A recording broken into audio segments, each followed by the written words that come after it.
अगर आप मैथमेटिक्स को अपने डेली लाइफ से जोड़ते हैं तो ये आपको एक लेसन भी देता है, और वो लेसन ये है कि कभी भी कोई भी समस्या अगर सामने में हो तो उससे हारना नहीं चाहिए। तो चलिए आज ऐसे दो क्वेश्चन पर डिस्कस करते हैं। क्वेश्चन नंबर 1 पर डिस्कस करते हैं सबसे पहले, और अच्छी तरह से इस क्वेश्चन को आप पढ़ेंगे और उसके बाद इसको सॉल्व करने का प्रयास करेंगे। Find the sum of all 11 terms of an AP. कोई भी एपी है उसके 11 टर्म्स के सम को हमको फाइंड करना है, यानी हमको फाइंड करना है S11। हम ये कर सकते हैं, we have to find S11 sum to 11 terms. Given क्या है? Whose middle most term is 30। Given एक ही चीज है, middle most term. Middle most term is 30। यहां पर मिडिल टर्म उसका 30 दिया हुआ है और आपको फाइंड करना है S11। स्टूडेंट्स इस क्वेश्चन को देख के ये सोचेंगे कि सिर्फ मिडिल टर्म दे देने से 11 टर्म्स के सम को कैसे फाइंड किया जा सकता है। अभी हम लोगों ने डिस्कस किया कि जीवन में प्रॉब्लम और मैथमेटिकल क्वेश्चंस सिमिलर होते हैं। थकना नहीं है, हारना नहीं है, आगे बढ़ते जाओ, सक्सेस जरूर मिलेगी। सबसे पहले तो यहां पर ये देखेंगे कि नंबर ऑफ टर्म्स 11 है, ऑड नंबर है। इसका मतलब है कि इसका middle term is equal to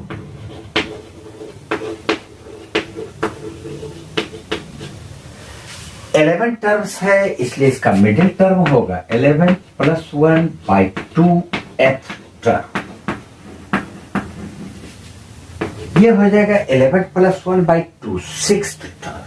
इसका मतलब है कि ये जो सिक्स्थ टर्म है यही 30 दिया हुआ है, यानी कि सिक्स्थ टर्म हमको पता चल गया। Therefore, sixth term is equal to 30। यहां एक बात हम लोगों ने फाइंड कर लिया। मान लेते हैं वो जो एपी है उसका फर्स्ट टर्म ए है और कॉमन डिफरेंस डी है। अगर फर्स्ट टर्म ए और कॉमन डिफरेंस डी मान लिया जाए तो उसका सिक्स्थ टर्म हो जाएगा a + 5d। a + 5d equal to 30। ये इक्वेशन हमारे पास आ चुका है। S11 फाइंड करने के लिए हम लोग लिखते हैं S11 is equal to 11/2 into 2a + 11 - 1 into d। ये उसका फॉर्मूला है। Sn is equal to n/2 into 2a + n - 1 into d। n के जगह पे 11 है इसलिए 11 रखा, और a और d हम लोगों ने माना था इसलिए a और d ही रखा। अब ये हो गया 11/2 इंटू 2a + 10d। ये हम लिख सकते हैं। यहां से 2 कॉमन ले लिया जा सकता है तो ये आ जाएगा 11/2 इंटू 2 अगर कॉमन लिया जाए तो फिर बच जाएगा a + 5d। यहां लिखेंगे a + 5d। अब ये 2 को कैंसिल कर देंगे 11 इंटू, और a + 5d का वैल्यू हम लोग पहले ही फाइंड कर चुके थे 30। यहां पर 30 से इसको मल्टीप्लाई कर देंगे। 11 × 3 = 33, 0 330 उसका आंसर होगा। मोर देन 25 ईयर्स से मैं इस प्रोफेशन में हूं और मैंने स्टूडेंट्स के वीकनेस को देखा है। उनकी कमजोरी होती है, अगर किसी क्वेश्चन में न्यूमेरिकल वैल्यू नहीं है तो ये क्वेश्चन उनके लिए एक सरदर्द बनता है। अगर क्वेश्चन में न्यूमेरिकल वैल्यू गिवन है तो वो उसको सॉल्व कर लेते हैं, लेकिन अगर अननोन वैल्यू दे दिया जाए तो यहां पर वो स्ट्रगल करते नजर आए हैं। एक ऐसे ही क्वेश्चन पर हम लोग अब डिस्कस करेंगे जो कि स्टूडेंट के इस भ्रम को तोड़ देगा कि अगर अननोन वैल्यू भी दिया रहे तो वो क्वेश्चन डिफिकल्ट नहीं होते हैं। चलिए क्वेश्चन नंबर 2 में चलते हैं। Prove that the sum of an AP, यहां पर भी हमको सम ही फाइंड करना है किसी एपी का, whose first term is A. Given है, यहां गिवन है फर्स्ट टर्म ए, लिख लेते हैं first term is equal to a, ये गिवन है।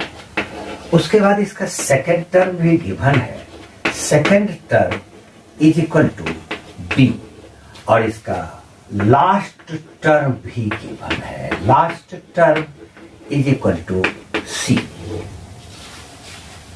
ये गिवन है first term a, second term b and last term is c, last term is c. Proof करना है, टू प्रूव साबित कीजिए सम ऑफ द टर्म्स, यानी कि अगर उसमें n टर्म्स हो तो Sn is equal to a plus C into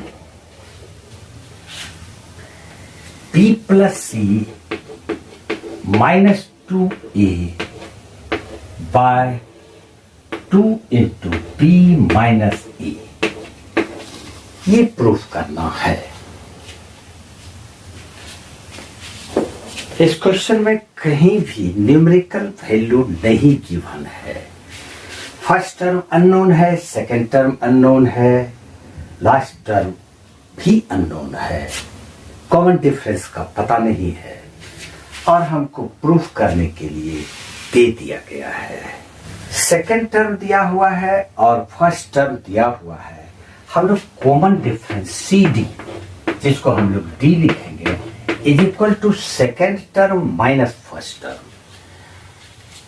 अगर ए बी और सी ये 3 टर्म्स एपी में हो, A B C 3 terms AP में हो, तो इसका कॉमन डिफरेंस हो जाएगा किसी भी टर्म में। जैसे बी अगर हम लोग ले लेते हैं तो बी में फर्स्ट टर्म को सब्ट्रैक्ट कर देंगे, यहां वही तो हम लोग करेंगे। सेकेंड टर्म बी माइनस ए, कॉमन डिफरेंस क्लियरली फाइंड हो गया। लास्ट टर्म इसका सी दिया हुआ है, तो लास्ट टर्म यानी कि nth टर्म, क्योंकि n टर्म्स हम लोगों ने माना है, तो nth term is equal to हम लिखते हैं a plus n minus 1 into D. अब लास्ट टर्म के जगह पे हम c यूज कर सकते हैं, तो c is equal to first term a है तो a ही लिखेंगे, n माइनस 1 और इंटू डी, डी के जगह पे b माइनस a यूज करेंगे, तो b माइनस a लिखेंगे। ये a को लेफ्ट साइड लाएंगे तो ये हो जाएगा c minus a is equal to n minus 1 into b minus a। यहां से हम लोग n माइनस 1 को फाइंड कर सकते हैं। Therefore n minus 1 is equal to c minus a by b minus a। अब ये n का वैल्यू फाइंड हो जाएगा, 1 इस साइड आके प्लस कर लेंगे। Therefore n is equal to c minus a by b minus a और प्लस 1, एलसीएम ले लेते हैं, b minus a, c minus a plus b minus a। हम इसको लिखेंगे b plus c minus 2a, b plus c minus 2a और पाई हो जाएगा b माइनस a। अब जो फाइंड करना है उसको फाइंड करते हैं। Sum to n terms Sn, Sn होता है n बाई 2, n बाई 2, तो n का वैल्यू हम लोग फाइंड कर चुके हैं। b plus c minus 2a और बाय बी माइनस ए, ये n का वैल्यू है लेकिन n/2 है तो 2 भी लिख देंगे, और into first term plus last term, first term a, last term c, तो a प्लस c। और प्रूफ क्या करना था, a plus C into B plus C minus 2a, a plus C into B plus C minus 2a divided by 2 into D minus C. Already proofed है। कभी भी unknown value को देखकर ये सोचना कि क्वेश्चन डिफिकल्ट है, गलत होगा डिसीजन आपका। इसलिए क्वेश्चन को ट्राई हमेशा कीजिए, डिफिकल्टी से लड़ना सीखिए, सक्सेस हासिल कीजिए।